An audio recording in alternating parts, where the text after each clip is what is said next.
Hello and welcome to Stately Suppers, the show that celebrates England's fine country houses as well as offering you history on a plate. Yes, today we've come to Derbyshire to visit Tissington Hall, a Jacobean house built in 1609 and home to the FitzHerbert family for 400 years. That's a lot of history for me to get my teeth into. It is, and I'll be cooking a three-course meal for people who we meet along the way as well as using the best of local produce. So here's what's coming up on the menu. I'm going to be dining out on some of the castle's most treasured possessions, Wow, Chippendale chairs, that's the real McCoy. as well as finding out some scary Tissington tales. Are they ghosts? There are.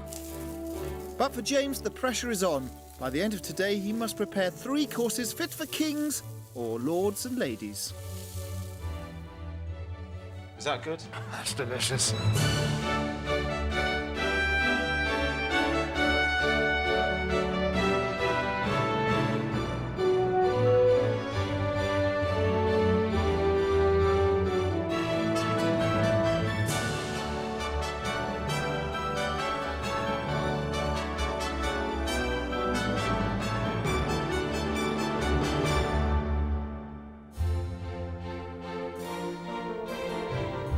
We're here in Derbyshire to celebrate the history and legacy of Tissington Hall, as well as the local produce associated with this area.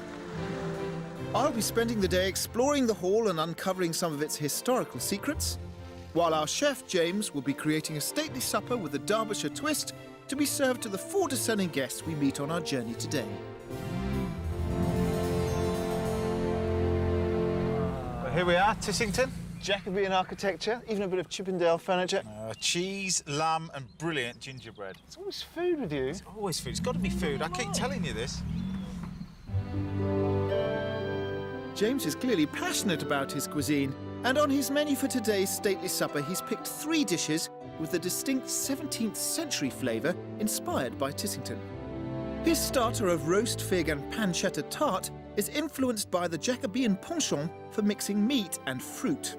The main course of herb-crusted rack of lamb is the sort of fine meat dish that would have been reserved for the nobility of the time. And we finish with another Jacobean favourite, a variation on the traditional syllabub. A simple supper fit for a stately soirée. But first things first, before James can get stuck into his cooking, we need to meet the present owner and 9th Baronet of Tissington Hall, Sir Richard FitzHerbert.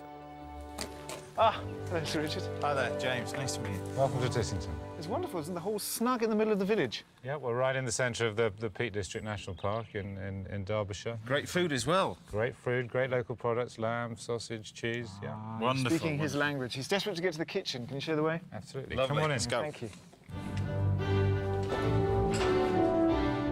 Poor James, this is the bit he always dreads. Although I can't wait to sink my teeth into 400 years' worth of Derbyshire history, I'm not sure James will say the same. With so much at stake and an unfamiliar kitchen on his hands, the chef's got a lot on his plate. Well, this is the kitchen, James. We've got the Aga here for you to use. Right. We've also got the electric hob over here, and just over here under the sink are all the pots and pans. Fantastic. So I hope you can make a good go of it. So quite a small kitchen then. It's big enough for us. Yeah. Good. I'll leave you to it. I know you're a busy man because we're going to need a big kitchen like this. We've got a fantastic starter of fig and a local Dovedale cheese tart, followed by a main course of herb-crusted rack of lamb with pea puree, and for dessert using some local gingerbread, a champagne and lemon curd syllabub.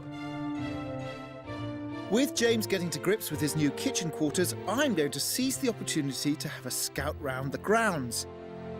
And by the sounds of it, I'm not the only person on the scent.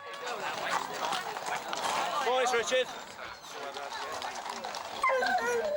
Just outside the gates of the hall, a crowd has appeared for what seems to be a traditional hunt. It's true Sir Richard is serving up a stirrup cup, a drink usually consumed by the huntsmen before they depart for the chase. But I've been assured that no foxes will be killed by these hounds today.